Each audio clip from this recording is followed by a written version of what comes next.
Hey everybody, thank you. I'm just doing this quick editor's note so you guys know after the live that we did for the surprise announcement for going to Missouri, we have received so many donations and they just keep coming in. And I'm so thankful because now we have enough to send Mitiga from Germany to Missouri to be able to host or participate in this event. We are almost there though for having enough to be able to run the event and have me go there and have the equipment and basically all of the things that we need to be able to have a proper event. We've even changed the venue. So at this point, we have increased the capacity of this actual venue. Again, it's on October 25th. This event is going to be a monumental event. This is the first time where we will have the opportunity to have other branches of Latter-day Saints to unite with the main branch. And so we're doing this event because they recognize Mitiga as being an important person, as according to the Book of Mormon, according to Scripture. And they've already anticipated this day. So this is like a historic moment, basically ever, to have had Latter-day Saints reach out to the other branches. And so really, like I said before, is we are almost there.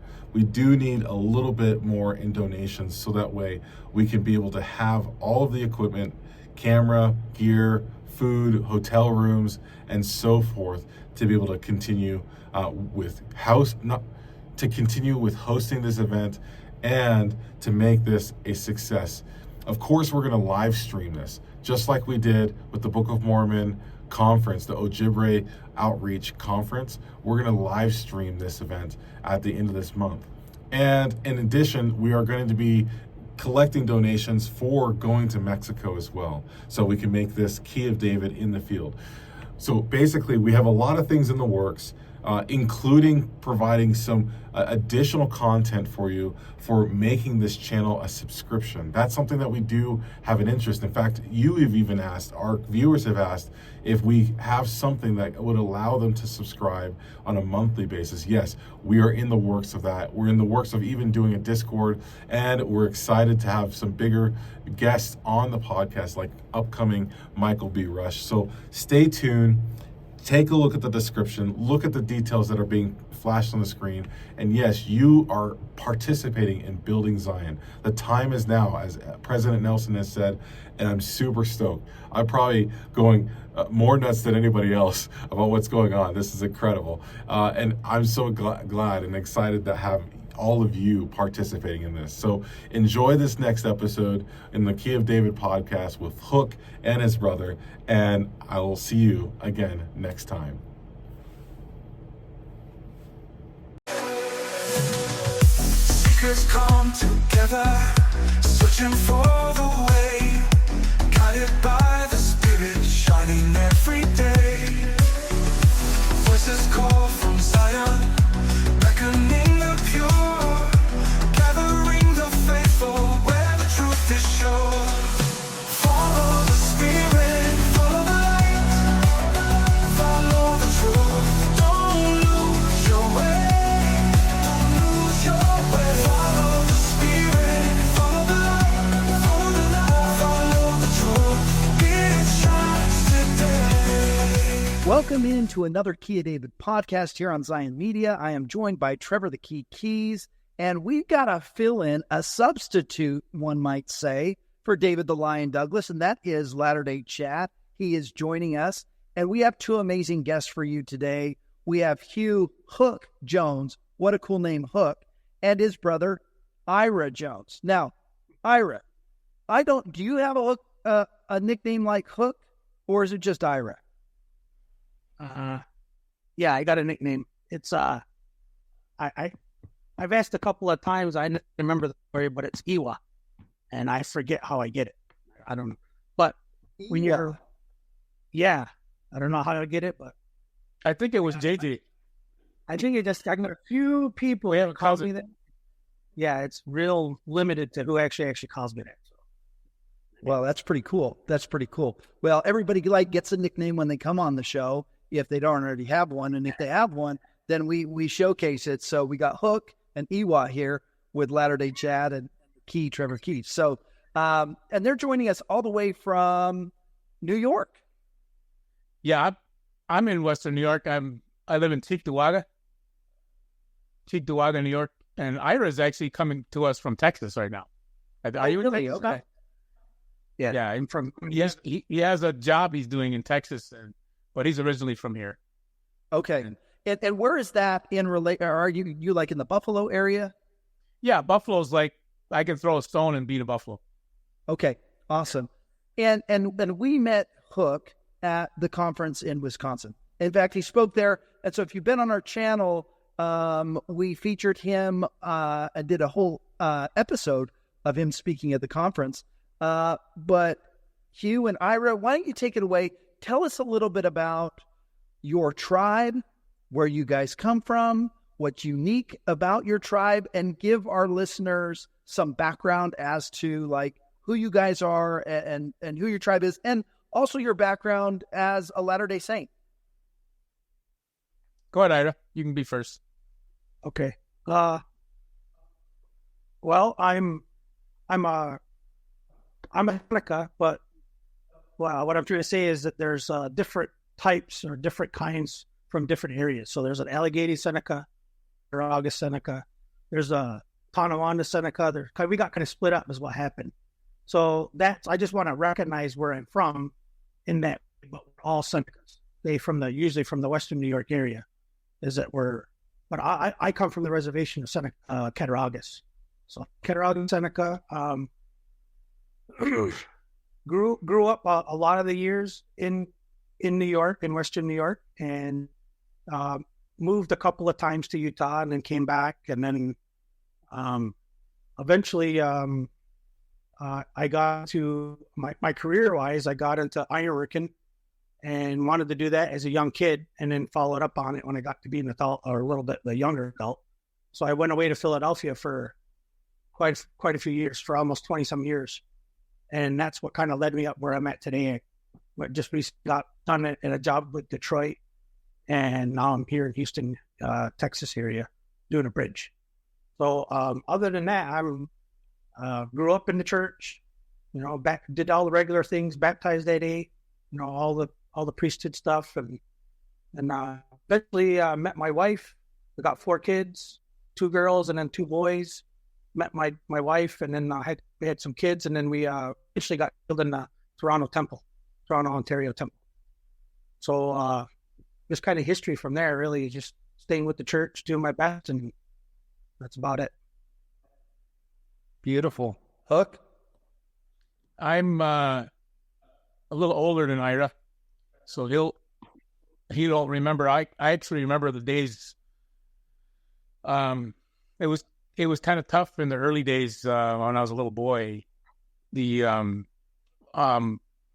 dad was kind of a drinker, and so I remember those days. I don't think Ira does, but I remember those days. It's it's a fact of life. We all have stuff that it's not very good to our history, but Dad got active. Dad turned around.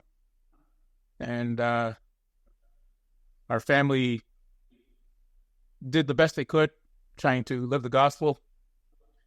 And I was baptized at 8, just like Ira. But I remember when Dad got active, I was like 3.5, 4 years old. And very early on, I know how to tie my tie when I was like 4 years old. Dad would always say, you can go to priesthood with me. And back in those days, you may not remember that even yourselves, Shane, but we used to have like a priesthood meeting before church, and then sacrament meeting in the evening. You are old. Yeah, so we used to have Sunday school in the morning, and then we'd go back to church again at night to go to sacrament meeting. So yeah, I remember the days before the 3-hour block. And so yeah, I'm 8. I guess I'm aging myself a little bit that way. But so yeah, I grew up in a church. I didn't like. I guess you call it rebellious. I had a rebellion streak. I didn't live like I should have, and so as a result, I when it came time for mission time, I was really kind of unsure. But when I finally did decide to go, I knew I had to read the Book of Mormon. Had to. I knew I can't go and testify of something that I didn't really know and believe in. So I did. I started. I kind of made a promise to the Lord and asked Him if He would help me get a real testimony of it. And He didn't answer my prayer right away. I think He was kind of messing with me a little bit. Is that what you would call it? Messing with me? Because, Testing. I took so long to come and be a part of what He was trying to do. And so it took me a while to get my answer. But when I did get my answer, it was pretty powerful. Tell us about it. Well, I was in the MTC, and I hadn't really finished yet. And I got this call out of class in the MTC, and they called me to the front office, and they told me that my visa was delayed. I was going to Canada, and I thought, wow, I thought visas to Canada were easy, And so I waited and I waited. I used to go every day to check on it. They asked me to go every day to go check on to see if the visa was in. And it took 10 days, but in that 10 days, I finished the Book of Mormon. So I began the praying part of it. And I was in the field, and I was praying, and this thing came, and it just like totally filled my whole body, this light or whatever you want to call it. This light or whatever, it was pretty amazing. And it was pretty undeniable. Before I had that experience, I would kind of go along with those that are trying to tell us that, we're kind of in the head. But that was very, very undeniable. I was like, wow, couldn't believe what that was. And so it was pretty powerful for me. And so since that time, I've been trying to reform my life and get better and repent. And I served the best. I tried to serve really hard as a missionary. And so that was pretty powerful for me to have that manifestation of the Spirit be that powerful. And so I really, it was in a night like tonight. It was really cool. And it had to have been, late September, early October. And I was in Hamilton, Ontario when that happened to me. And I kind of remember a lot of details about it. And so it was pretty amazing. And so after that point, I started reading the Book of Mormon. And I consider myself a student of the Book of Mormon. I love the Book of Mormon now. Just really, really love it. It's pretty amazing. And I keep learning. You think you can't learn anything more after reading it repeatedly. And you read again and you can learn so much. That book's a loaded book, and it's amazing. And as well as the scriptures. Don't get me wrong. I love all the scriptures. And I'm ready to accept more scripture. I love that. It's presented. Love that. So. And then you were mentioning earlier, you and Ira served in a Brett's presidency together as well. Yeah. I was called as Brett's president about 2011. And I was released in 2017. And we served together.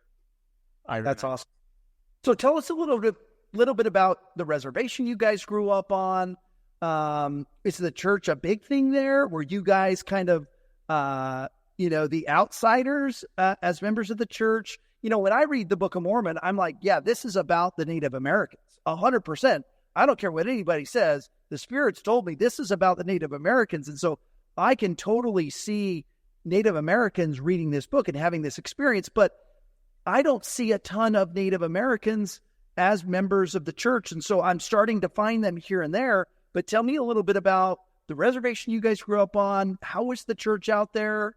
And is it big, small? Give us some details. Ira, you want to start? Yeah, I'll start with that one. That's pretty.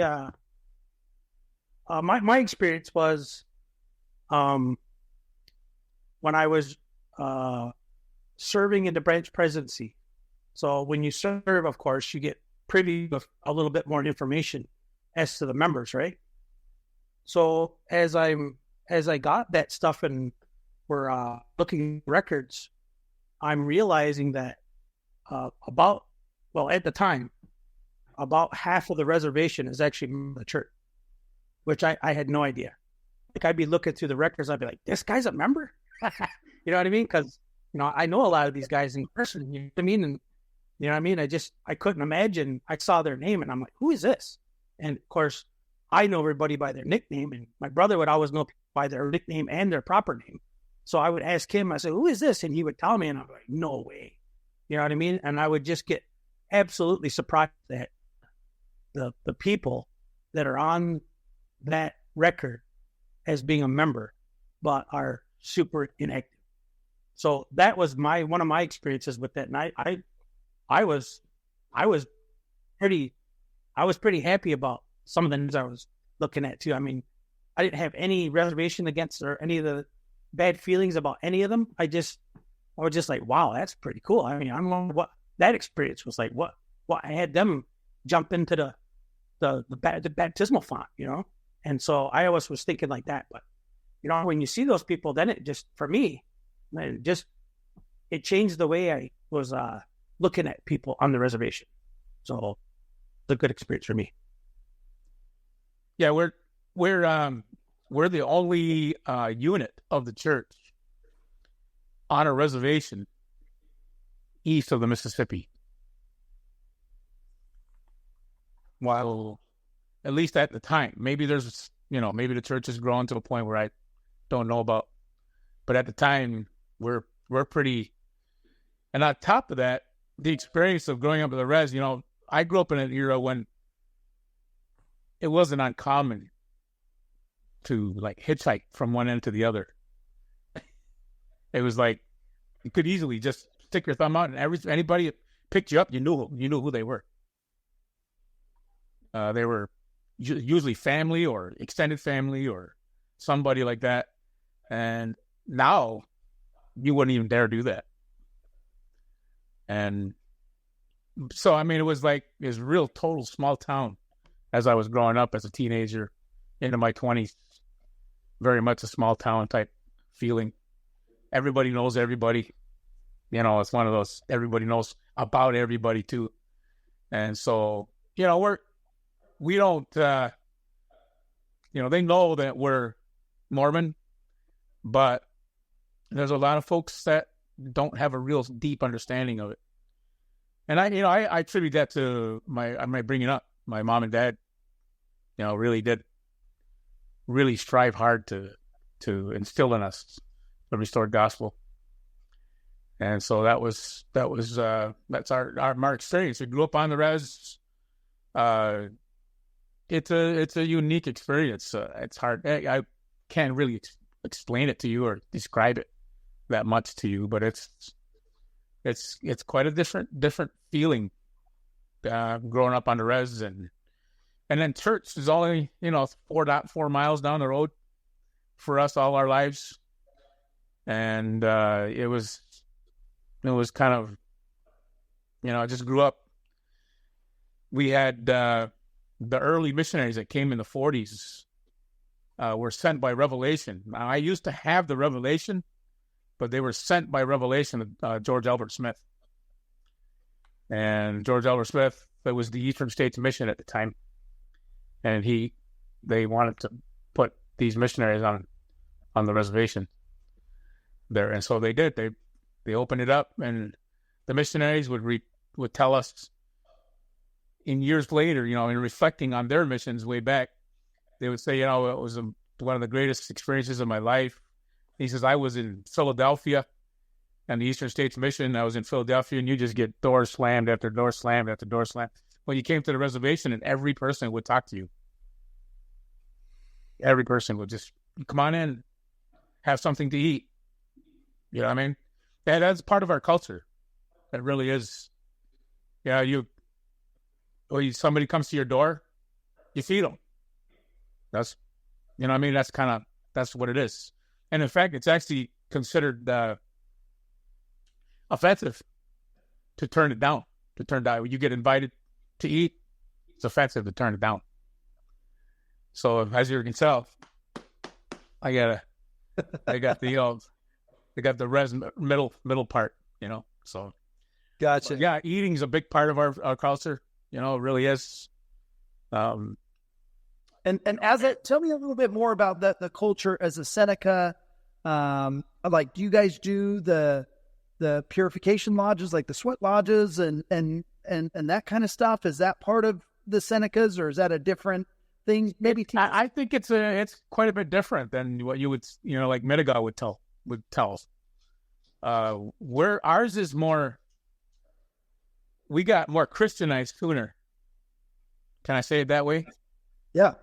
We got Christianized sooner. I'm getting rid of my dog here. But, you know, there's like what they call the longhouse, and it's actually like a way of life. You would call it a religion and a way of life together.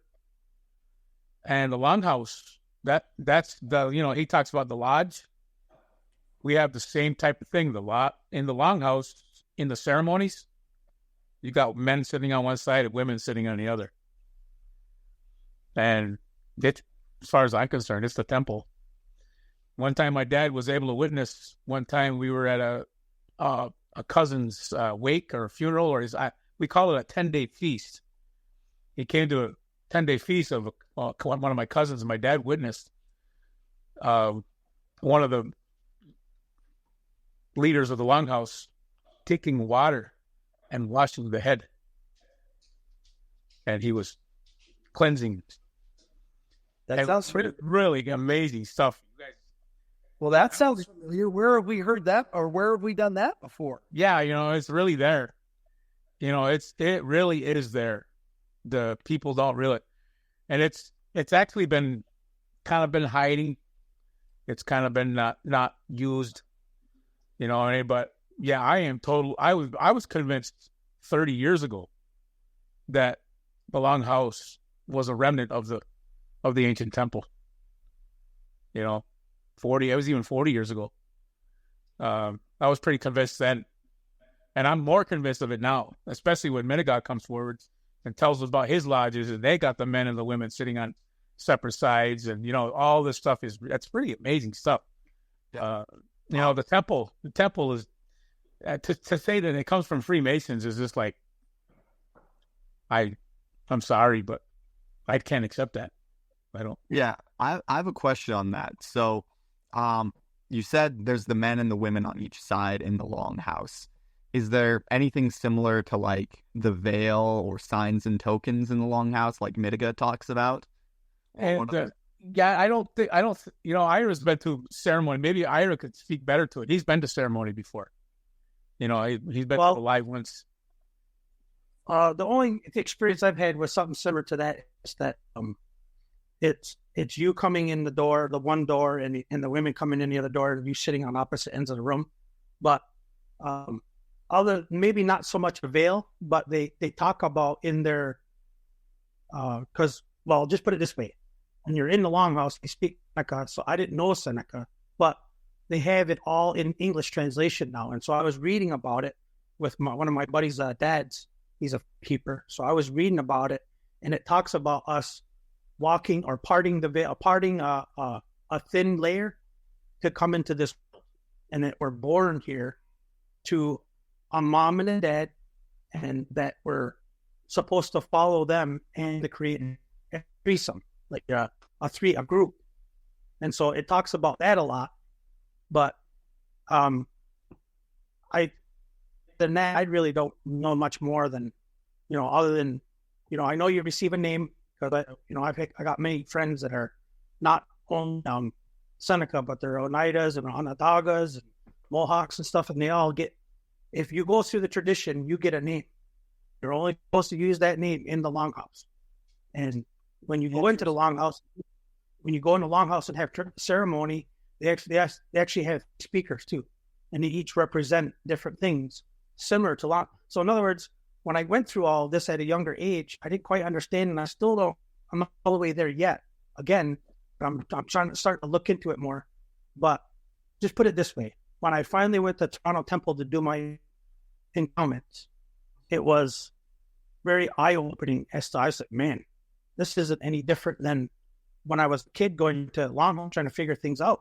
You know what I mean? Because I back then I had kind of quit going to church for a little while and figured I'd just do that to try to figure things. And then, when you just don't get the answers you need, then that's when I ended up coming back. But there is just so many similarities to temples, really. And I don't want to speak about them too much. I feel like they're be mingled one with another. So, well, that's pretty cool. I mean, a lot of similarities, and we ask ourselves, how could have Joseph Smith known so many of these things? And they're so similar when you hear Mitika speak about it, you guys speaking about it, and we're starting to find that, hey, there's something to this. And we know Nephi built a temple. We know they have temples. They had temples in the Book of Mormon. So we know there were temples and these ceremonies were taking place. And these temples today are dotting the earth everywhere. Yeah, Joseph Smith was one of the luckiest guys around. He knew so much. Random stuff, right? That John Smith guy and his golden tablet's always getting lucky. That's what Joseph Smith just got lucky. You know what I mean? And so, yeah, I'm sorry, but I probably am ridiculing too much here, but that's like, I just go all the time. Joseph Smith gets lucky on this, and he gets lucky on this, and he gets lucky on that. He was a lucky guesser all the way around, all the time. Yeah. I think, honestly, like, people attack the temple so much. I think that is one thing that the Native Americans are really going to help out the church with, is by talking about these lodge-like ceremonies or the longhouse and how it's very similar to the endowment. Like, for me, the endowment is one of the biggest evidences in favor of Joseph Smith. Like, I've studied so much with the Deuteronomists. I know we talked a little bit about that. Oh, yeah. And First Temple Judaism and Gnostic Christianity. And the Book of Enoch is 100% an endowment text, right? Especially when you understand that angels can be symbolic of priests. So there's multiple layers there where these angels are giving away they're betraying their oaths, and they're giving away these hidden names and these tokens through a hand, and they try and get Michael to reveal his name through this hand. And then you have Michael, when he's lifting Enoch up to heaven, revealing these secrets unto him by grasping his hand. It's crazy that it's actually there in the text. And again, it came after Joseph Smith. And then we have this other angle where it's like, not only is this an ancient Israelite ritual, but these Native Americans who prophets have been inspired to send missionaries to, because they are the children of Lehi, have remnants of these same rituals. Yeah. One of the things I really did want to mention tonight was the Haudenosaunee people. Now, kind of, just like for the viewers that don't know, Haudenosaunee, the word Haudenosaunee means the people of the longhouse. Okay, and you could say something about that as well. And the Seneca, the word for Seneca, Seneca's that's an English rendition of. They've attached an English word for us. The name Seneca, like Mohawk is the same way. Onondaga is and Oneida and Cayuga are actually the original names and so forth. But the Seneca and the Mohawk are kind of like, but the how you call the Seneca people is in the language is Onondaga, and it translated it means the people of the Great Hill. Wow. Tell us a little bit. Which hill do you think that is? My personal opinion, I can only call it a personal opinion for now. Okay, but it's the Hill Cumorah. And how close are you And guys? our Aboriginal lands are right. The Seneca, the Hill Cumorah, is in our Aboriginal lands. Okay, that's what I was going to ask. Yeah. So, yeah, we're the people of the Great Hill, or Onondaga.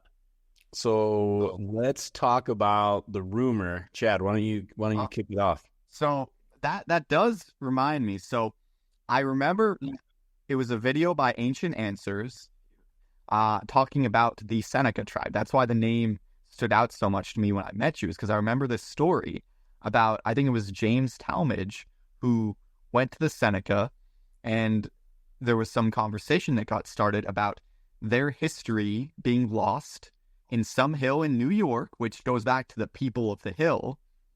And then and they were written on metal plates, and he shows them a picture of Moroni burying the plates. And then they freak out when they see him, like, yeah, that's it.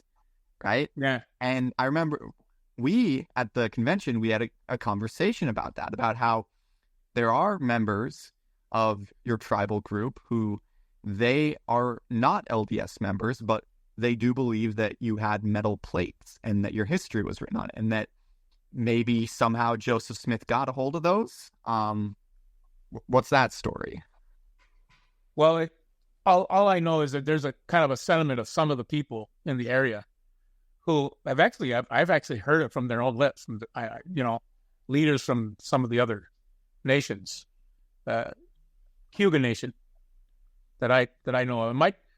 I'm not trying to talk bad about Hugh. My dad was a Hugh.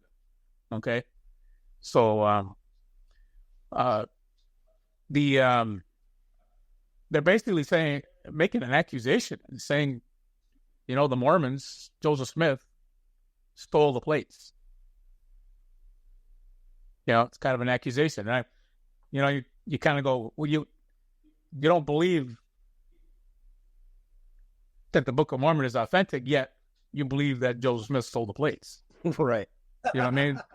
It's kind of weird to me. I kind of like, it makes me scratch my head and go, what? But you don't want to believe the Book of Mormon? You know what I mean? But you'll believe that Joseph stole the plates. Right. You know what I mean? And it's just weird. But it ain't no different than, early Joseph Smith had all these people. They believed that there was gold, but they didn't want to have anything to do with the Book of Mormon. Right. Back in the early days. So is it just as simple of Joseph Smith stole the plates, or do they have stories about them having plates? Now, I don't know. I've never heard of any stories. And if there are stories, they're going to tell them in Seneca. Right. And I'm removed from the language so much that I don't know much of the language. I know words here and there, words I grew up with, stuff like that. But I don't know. I'm not fluent. But interestingly, both my grandfathers and my grandmothers, but my grandfathers especially, they were fluent in the language. I mean, I was told that both of them were eloquent speakers in that language. And, so they had command of that language. And yet they could speak English too. So they were, bilinguals that way. But by the time you get to us, the boarding schools and all this stuff, the language is lost. Right. The language is pretty much gone. So if there's any stories, they're telling them in Seneca, and by this time, we're not recognizing it because we don't know the language fluently. Yeah. But you have heard, right, from the I've heard lore, guys, stuff, and for now, it just has to be a rumor, right. Just because. But yeah, because of that language, to me, it's no wonder they wanted to destroy the language, because that would destroy that connection. And that's where I kind of wanted to go tonight too, is that connection to the Book of Mormon and Christ that the people basically have forgotten. They have forgotten that connection. And I believe the restoration was brought here to help us reconnect again. Absolutely. You know what I mean? To help us reconnect to that connection again. Yeah, I know. So Wendy Phillips, so she's not from the same Ojibwe group as Chief Mitiga, but she's from another Ojibwe group up in Canada. She just met with the Pope and got scrolls that the Jesuits took in the 1600s when they were literally burning Native American records and stealing them, and because they were too similar to the Bible. And the same thing happened to the Mayans and the Aztecs. And one thing I found out recently that we could do a whole video on is one of those Toltec records. It speaks of a group of giant people that fled from a great tower that confounded people's languages, and then this group wiped each other out.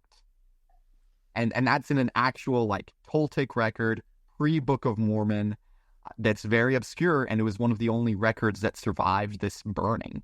So I think you're absolutely right, is that there are people that know that you guys have that Israelite connection.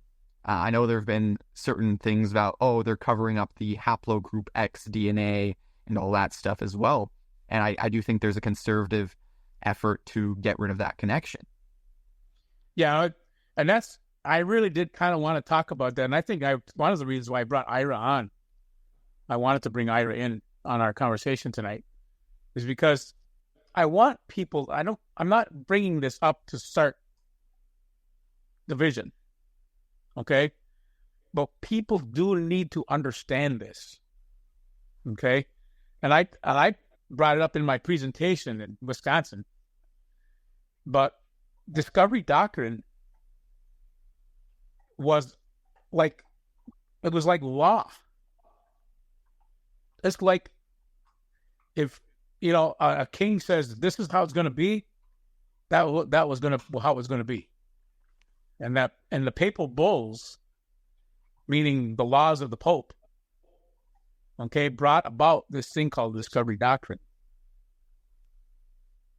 And basically what it's saying is that Christian nations have a right to conquest, because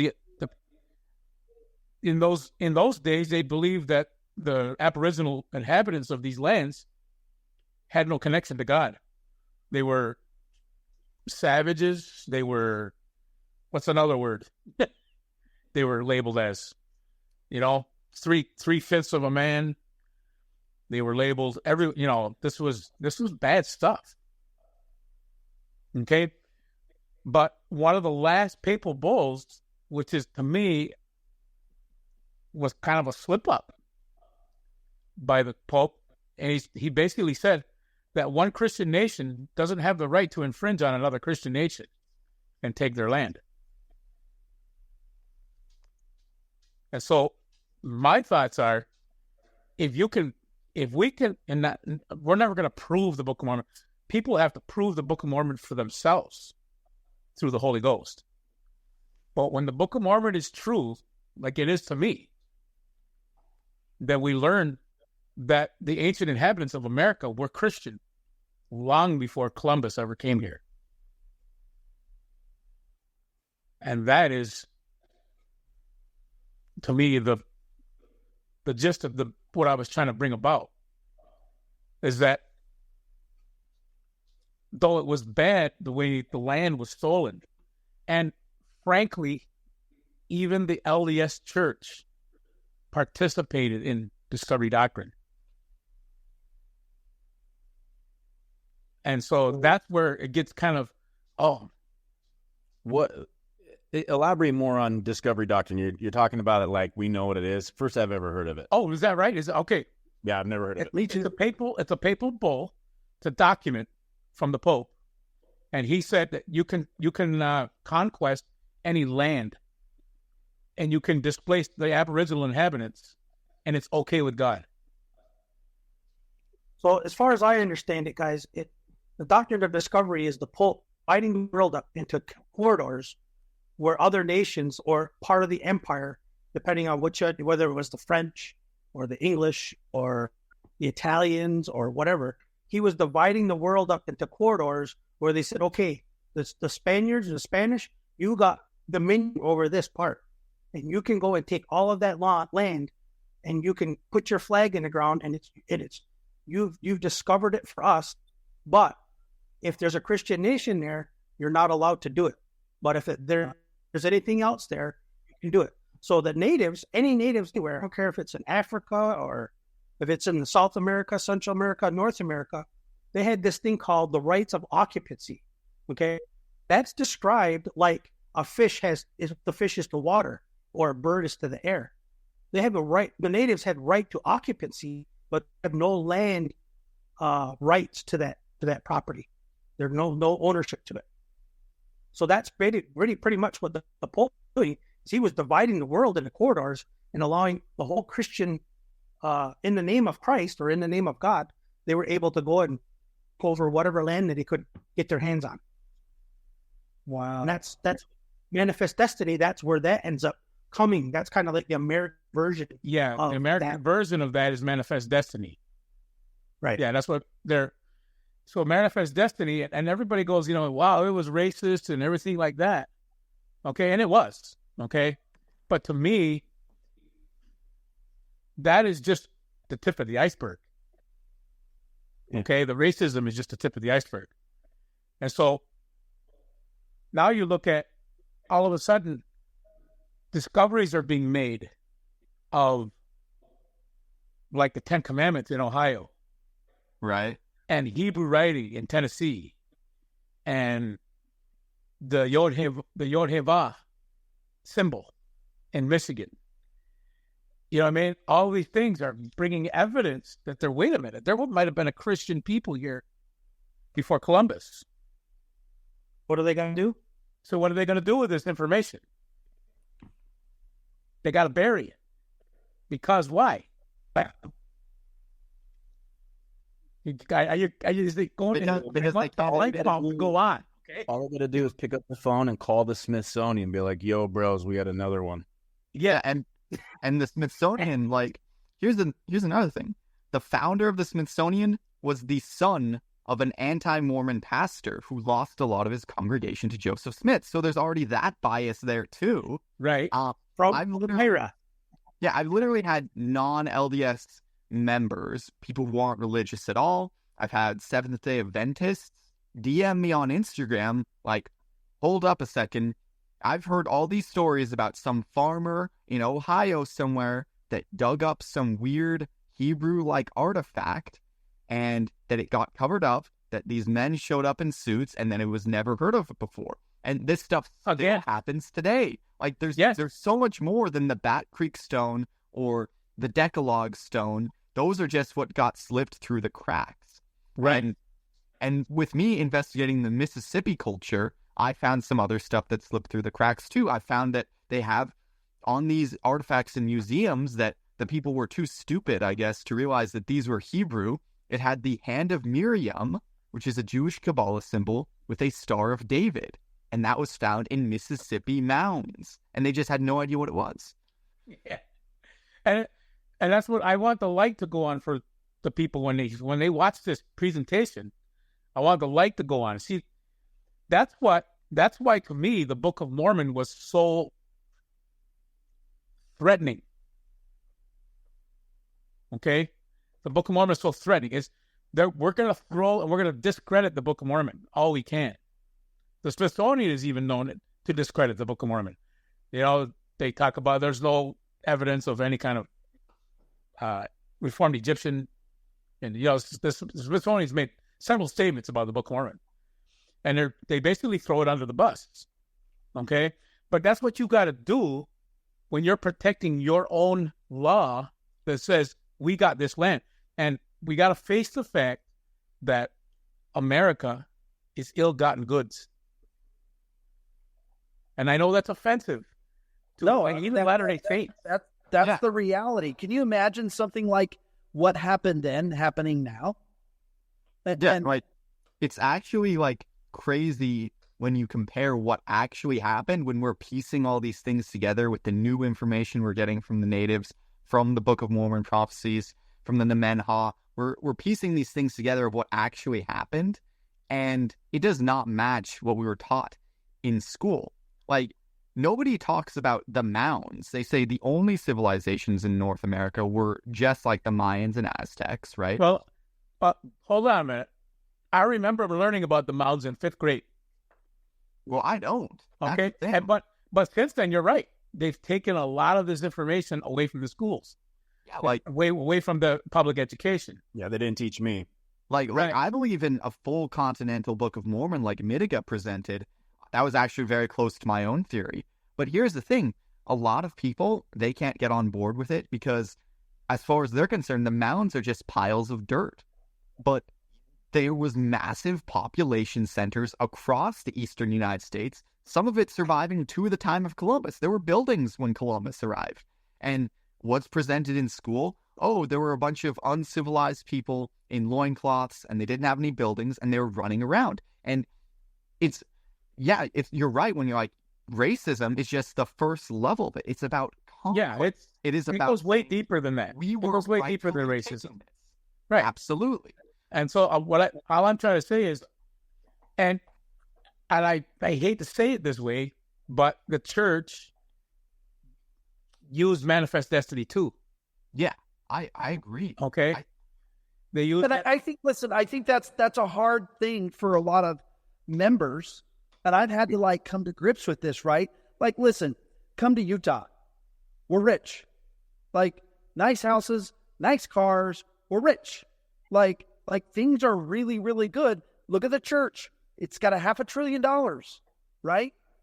And it's like, how did it get that way? Well, on the back of the Book of Mormon, and if we believe, which I do, and I believe Joseph Smith did, that the Book of Mormon is a history of the Native Americans, then we've got a little bit of an issue here, that we've got this organization that has been built on the backs of the ancestors of the Native Americans. And I think that's where the frustration comes in. I think that's when people watch Midiga and they see him get kind of riled up, that might be why, right? Yeah, and it is. The moccasins, how do you feel? I uniquely can feel Midiga's frustration. I can feel it. I really, I mean, I Have a little. Speaking it's of not hard for me to empathize with him at all. Well, give a little, context into that, because there were a lot of people that watched his address last night and they took offense to it. They're like, it wasn't me. It wasn't my parents. It wasn't even my grandparents. And you're saying, you're pointing all these fingers. Help take that perspective that you said you can personally relate from that, and help us understand a little bit more where he's coming from, where that's rooted. Okay. To me, this is kind of why. All right. Some of you may know the history of Kirtland, Ohio, 1834. And this story has been told in a lot of history of the church. But Joseph is having a priesthood meeting with the brethren, the early brethren, and they bear testimony in this setting. Small little cottage place, just small. They said probably maybe not even a dozen brethren in there, and they all bear testimony. Joseph gets done with the meeting, and he stands up and he says, "Brother, I have been totally edified with your testimonies." He says, "But I want to tell you that you don't know any more than a babe in its mother's lap the destiny of this church." He says, "This church will go to North and South America. It'll fill the entire world." And that's where they stopped telling that story. The church stops telling that story from right there. But the rest of the story, and I'm going to be Paul Harvey for you tonight, okay? But the rest of the story is that Joseph goes on to prophesy that the saints, now this is 1834, so this is 10 years, a little more than 10 years, before they actually leave to go to Salt Lake. But 10 years before, he says, you, brother, are going to go, the church is going to become a mighty people in the Rocky Mountains. And he says, and from there, you will open up the gospel to the Lamanite. And I think the church is satisfied that they have done that because of Mesoamerica, because of native populations in all the places. Now, that's good. There's nothing wrong with that.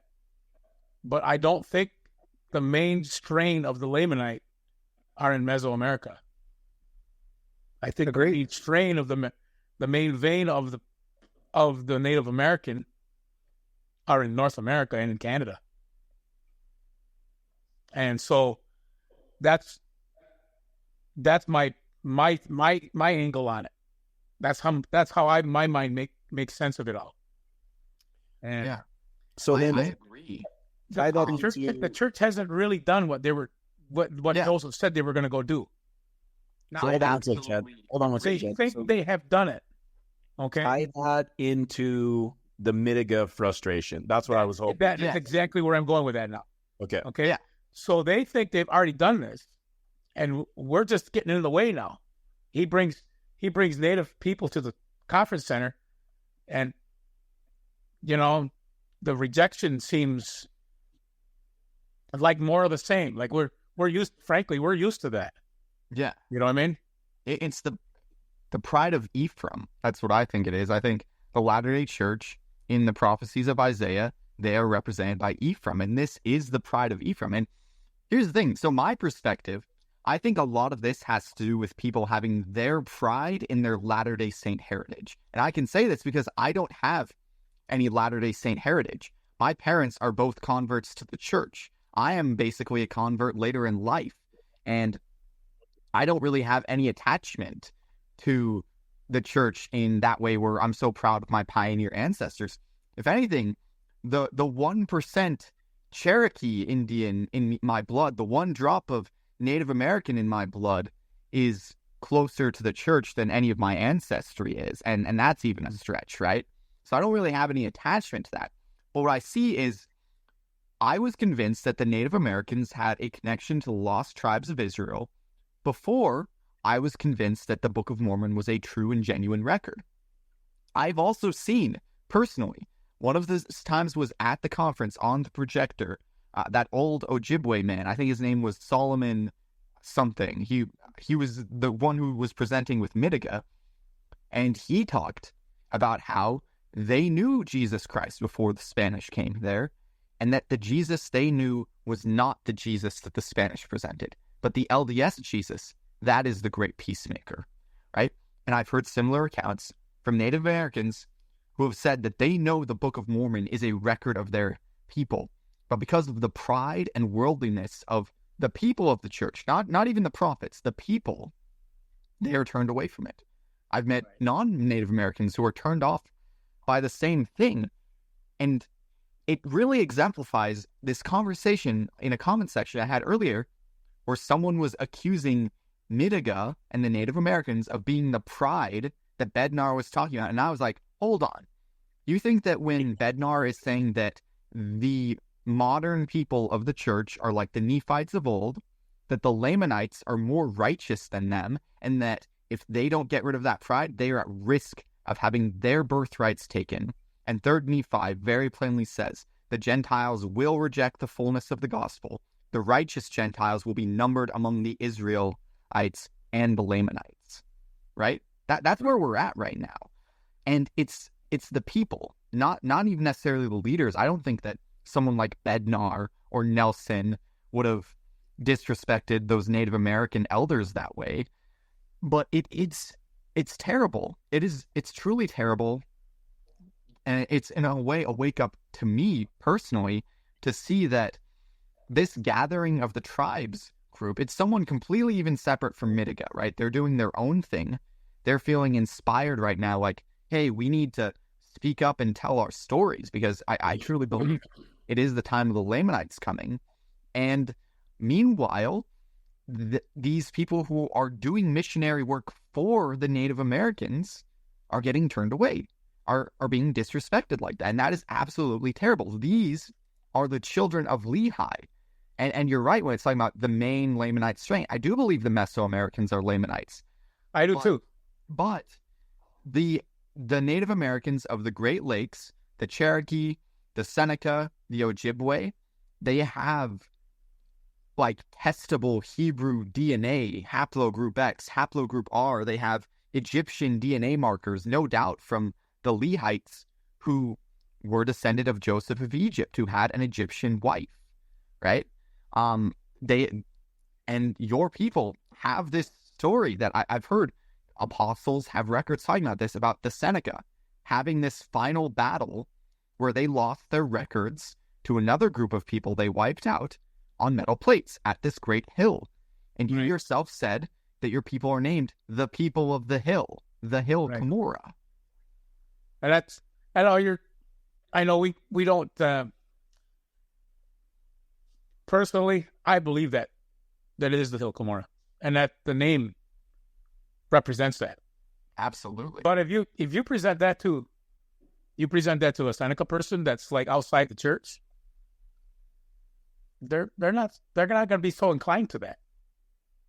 You know what I mean? Do you? And I we got to respect that too. Yeah. We've got to respect that. And so we've got to really do, to me, this is the work that is so tender. It's such a tender thing to work among the Lamanite right now, because they are hurting. There's such sore wounds. That I'm just now learning about a condition of, past trauma, that generational trauma is called. I'm learning about that, and I feel like it's possible that even you don't think you are, you don't think you have generational trauma, but I think it's possible now. Oh, listen, we're all carrying. We're all carrying that. Our ancestors passed on the good and the bad and the ugly and everything with it. Right. We're all carrying it, some more than others, based on how they were treated. And so it's a real thing. So Hook and Ira, tell me, in your guys' mind, are you guys feeling this like time to gather, this kind of time of the Lamanite? Are you guys feeling anything inside of you that, it's happening on YouTube? Yeah. Like Thursday 5. Going on right now. Miniga is putting it out there. Trust me, he sat in this chair last night and he was, pretty riled up.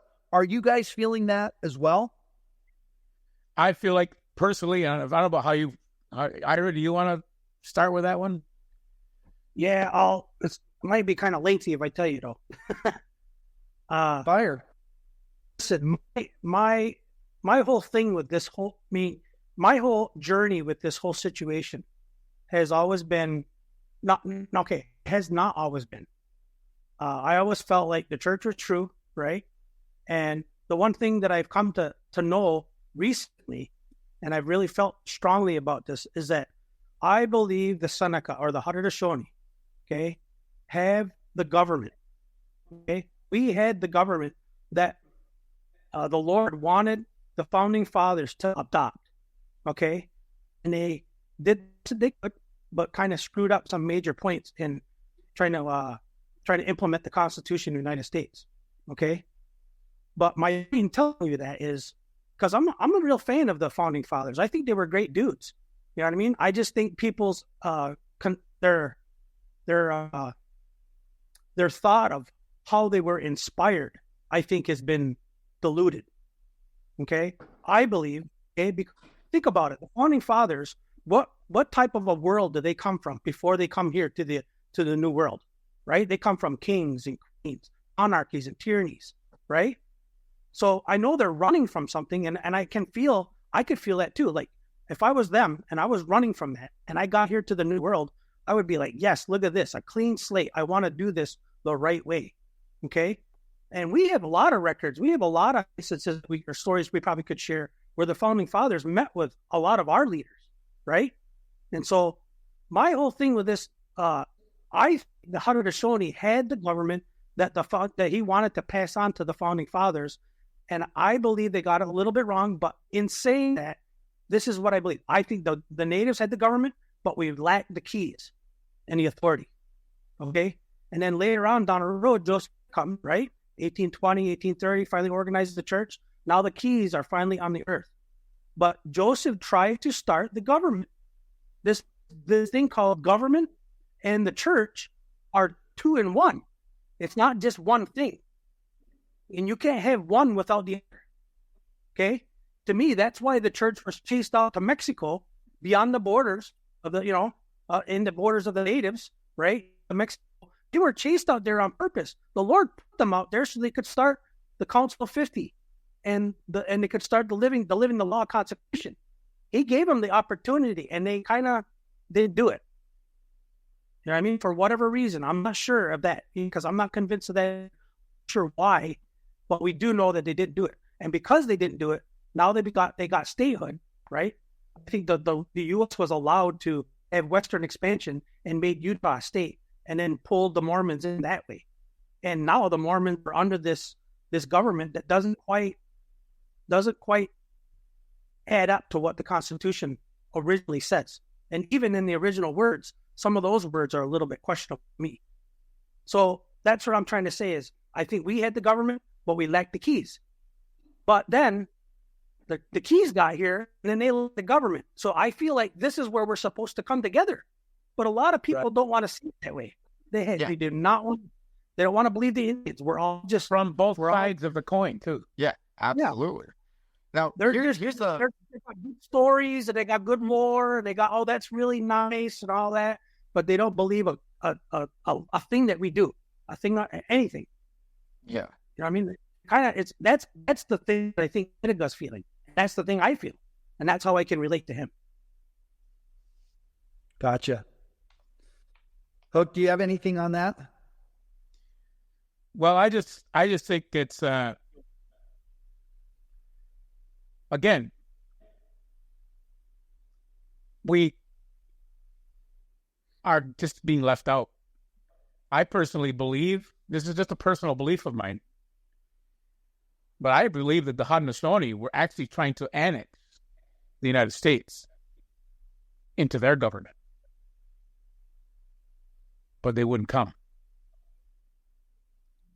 Imagine what this could have been like if that could have been successful.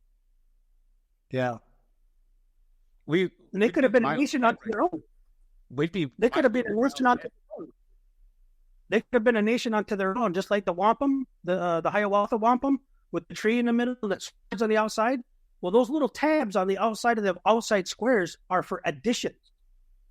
So, like, let's say if the United States wanted to form whatever they formed, right? And we said, okay, there you go. There's your borders. Do you have access to one? Now you're part of the pictures. Yeah. Look, there's a tab on the outside square. It just sticks out on both sides. That's for adoption. We're supposed to be able to bring people in. Right. And a tab was supposed to be on each additional one, and anyone that wanted to join could join. Well, I have actually two kind of related questions. So first off, what do you think that there is anything like I said, how there are some Native Americans that have said they know the Book of Mormon's their history, they know Jesus visited them, but because of certain cultural, not even doctrinal, but cultural aspects of the LDS Church, they don't join. Do you think that there's any way we could sort of fix that to try and welcome them in better? Midiga said it last night. He said, they're not going to listen to Hanyo. They're just not. And it's going to be us going to have to bring the gospel to them. I think you're absolutely right. And if you look, because like realistically, one thing I've said, so Midiga has talked about how, the frustration where there are Jews from Israel with the global Noahide organization saying, yeah, your teachings came from us 2,500 years ago when the temple was destroyed. We acknowledge the star people were from us. And then the Mormons aren't really joining hand in hand. But think about this. It says in the prophecy from 3rd Nephi, when these things are happening, the sign from the Father, it's not that the prophet of the church is going to announce these things are happening. It's that you will witness it happening. You will witness the Lamanites remembering who they are, remembering that they are of the house of Israel. And that Essentially, it says that the world will know that they are of the house of Israel, and that it says that kings will shut their mouths. And yeah, nobody will be able to 100% prove the Book of Mormon, but before the second coming of Jesus Christ, which our prophet, President Nelson, just said is very soon and around the corner, it says the world will know that the Native Americans are of the house of Israel. Now, who do you think they are going to listen more to?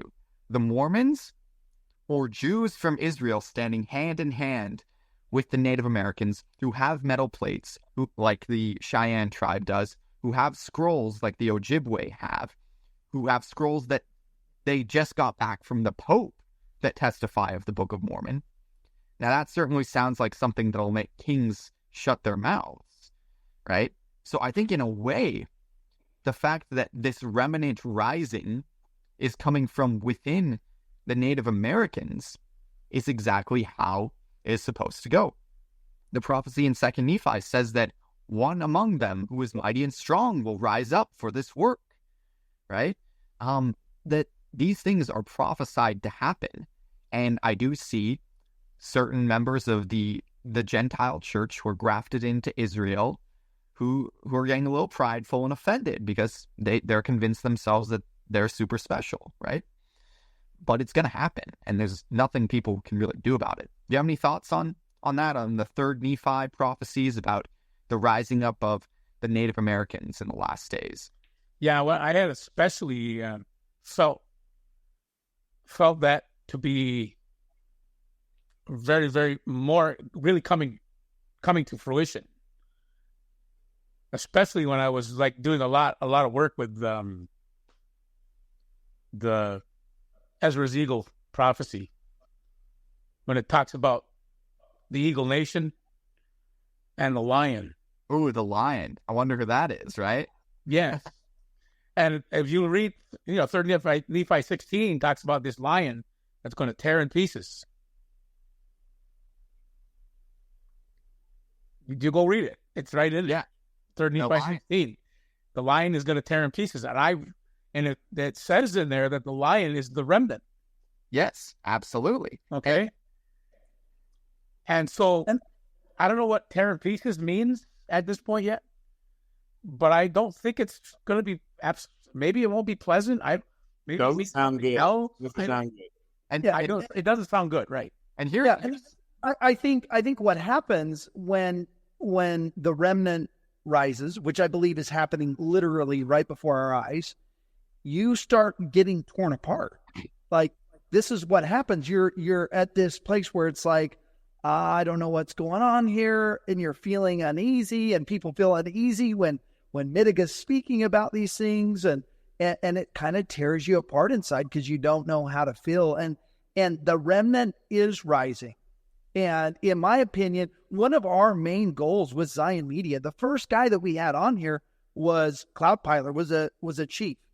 And so our goal is to create awareness around the remnant that is rising, around those that are descended from the Book of Mormon, especially those Native Americans, like my own father, that are here and they know the Book of Mormon is true. And now it's time to step up, because the truth is, and this is the truth, and this is what nobody wants to mention, those that are from that tribe, those that are Native Americans, they have a divine right to the priesthood. A divine right to the priesthood. And we've got to recognize that is in them.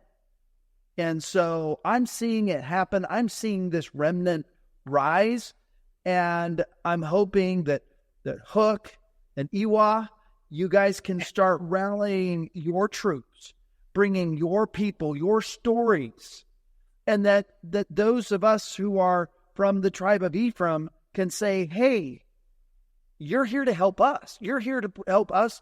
You're here to bring us truth, and we're here. Listen, we're rich. So, hey, let's share our resources. You share these resources. We share these resources, and we create Zion. Yeah, I mean, that's what a lot of people. So that I've had this conversation with where I'm trying to defend Mitiga, trying to defend the Native Americans, they say, we're Israel. And I say, no, in 3rd Nephi, it speaks about the Gentiles who are grafted into Israel, but people forget the articles of faith. We believe in a literal gathering of Israel. That's talking about the flesh and blood Israel. That includes the Native Americans.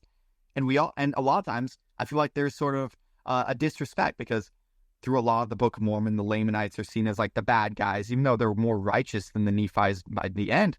But these aren't just Lamanites. These are children of Lehi, and they are Josephites. They are children of Joseph. They are children of Ephraim. They are children of Manasseh. And us. My mother is Ephraim and Manasseh.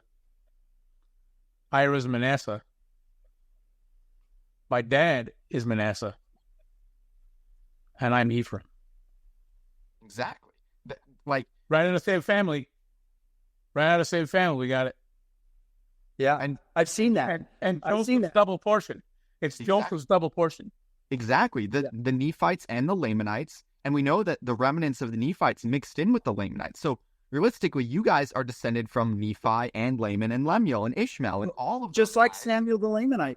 Samuel the Lamanite was descended, I don't know if you guys know this, according to the Nemanah record, from Corianton, a Nephite, and Isabel, a Lamanite. And he had eyes, literally, I saw Hook. He has the most mesmerizing eyes. I don't know, Ira, if your eyes are like your brother's eyes, but they're like these crazy eyes. And in the Nemanah, it talks about how Samuel the Lamanite's eyes were like Hook's eyes. So really cool stuff. Okay, we're going to wrap this up. Thank you, Hook. Thank you, Ira, for coming on. Any final thoughts? Thanks for inviting. Yeah, I want to give a final thing. I want to end because I want to end on a good note because I kind of feel like we kind of got off like this group's over here and this group's over here. And I don't think that this is what this is about for me. Okay. For me, this is about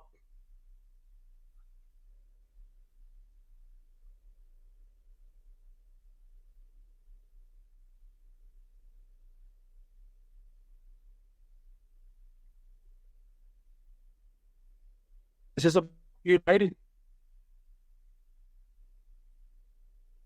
It says in the scriptures, right? If you're not one, you're not mine. And that's the thing we need to focus on. And I think this can be a beautiful marriage. The church has the keys and the authority. Okay? But I don't think they had the government. Government, church, and state is not supposed to be separated. It's supposed to be all in one. Okay? They operate separately, but they're all in one. That's the thing that drives, well, if you were a good politician, which I don't think we have at all anywhere, if there was a politician and we were living this type of way, that politician would be driven by their belief in Christ, in their belief of their brother and their rights and their privileges and all this other stuff. So I just want to make sure we leave on a thing like this could be a beautiful marriage. Each need to give down, let down our pride a little bit. And that goes on the native side and the LDS side. And this could be a really beautiful thing if come together. I feel like we have the government end of it. We understand it. Okay. And because the church has done nothing but growing up in the last 150 years in this government that doesn't really honor that. Okay. Now, for whatever reason that happened, that's besides the point. But I think if we're going to go forward now and meet this date, and so when the Lord comes, he doesn't destroy us all. We really have to come together. And I think this government thing and this church thing can come together, but we each got to let down our pride and just be focused on each other in the way that, you're my brother, you're my sister, you know what I mean? We got to really have and foster that attitude, or this isn't going to work. It's you know what I mean? The natives aren't gonna offer up their government side so that you can learn from us. And I would love for the native or for the LDS to let down their guard and be humble enough to come to the reservation and really teach natives. It has to be done differently than it's done in the rest of the world. To me, you know what I mean? I'm not saying we're being special or anything, but I really feel like if we're come together and if the LDS wants the kingdom of God, the government side of the kingdom of God, I think they have to come to us for that. Yeah. I absolutely agree. I think And let that- me remind everybody, we covenant as temple goers to gather Zion for the building up of the kingdom of God on the earth and for the establishment of Zion. And to do that, we have to listen to exactly what Ira just said. We have to come together. We have to come together as a people. We have to come together as a government. We have to come together as a religion. And we've got to do this. That is Zion. That is how Zion is created. And I don't know about you, but I didn't come down here to not help or at least try to create Zion. And so let's hear what's being said. Let's take the time to figure out how we can come together, how we can get rid of divisiveness, how we can see each other for the good that we do have, and how do we bring all of our drops of water together. Again, Hook, Ira, Iwa, thank you. I love that nickname. Thank you again for tuning in. Listen, if you like this, share it. I share your stuff with everybody I know. Okay. Yes, let's gather together. Let's bring the knowledge that we all have together, and let's prepare ourselves for what, like Ira said. So when Jesus comes, he's like, thank you, guys. Thank you for doing this on your own. Let's keep that in mind. We want him to show up here and say, well done, thou good and faithful servant. Enter into my rest. For myself, I'm Shane Baldwin. For Latter-day Chad, our fill-in host, and Trevor Keys, thank you for tuning in to Zion Media, and we'll see you guys all next time. Oh, go. I got something. We need to start announcing our next 100 days, our contest that we're doing. Oh, yes. Okay. So we are rolling out something fun to get our community involved. And we are going to be giving away $1,000 American, clarify, $1,000 cash to the Zion Media fan subscriber that recommends the best guest, like a future Lance, a future Alex Boyer. We're looking for somebody that is, faith-based, or they could be a sports figure, politics, culture, anyone that you guys think, I want that person on Zion Media. Or if you're watching this yourself and you're being like, I want to be on Zion Media, you could win yourself $1,000. What we're going to do is, over the next 100 days, we are going to open up our link tree, and there's going to be a Google form if you go in there, and it's going to be a place where you can click on it. You can go in there and fill out your information. You can fill out information on who the guest is, why you think they would be a great guest for Zion Media. And then we want you to either take out your phone and record yourself and give us a little explanation of why this person would be perfect for Zion Media as a guest, or do an audio. That we don't need a video, but we just want to hear it more. It's a lot easier to perceive what your intention is versus just clickety-clicking on that. So how it's going to work is we're going to filter those in. We're going to go through them, scrub them, the ones that we like. We're going to reach out, contact, do a little pre-interview, see if they're podcast worthy, and then we're going to platform them. We're going to put them on the show.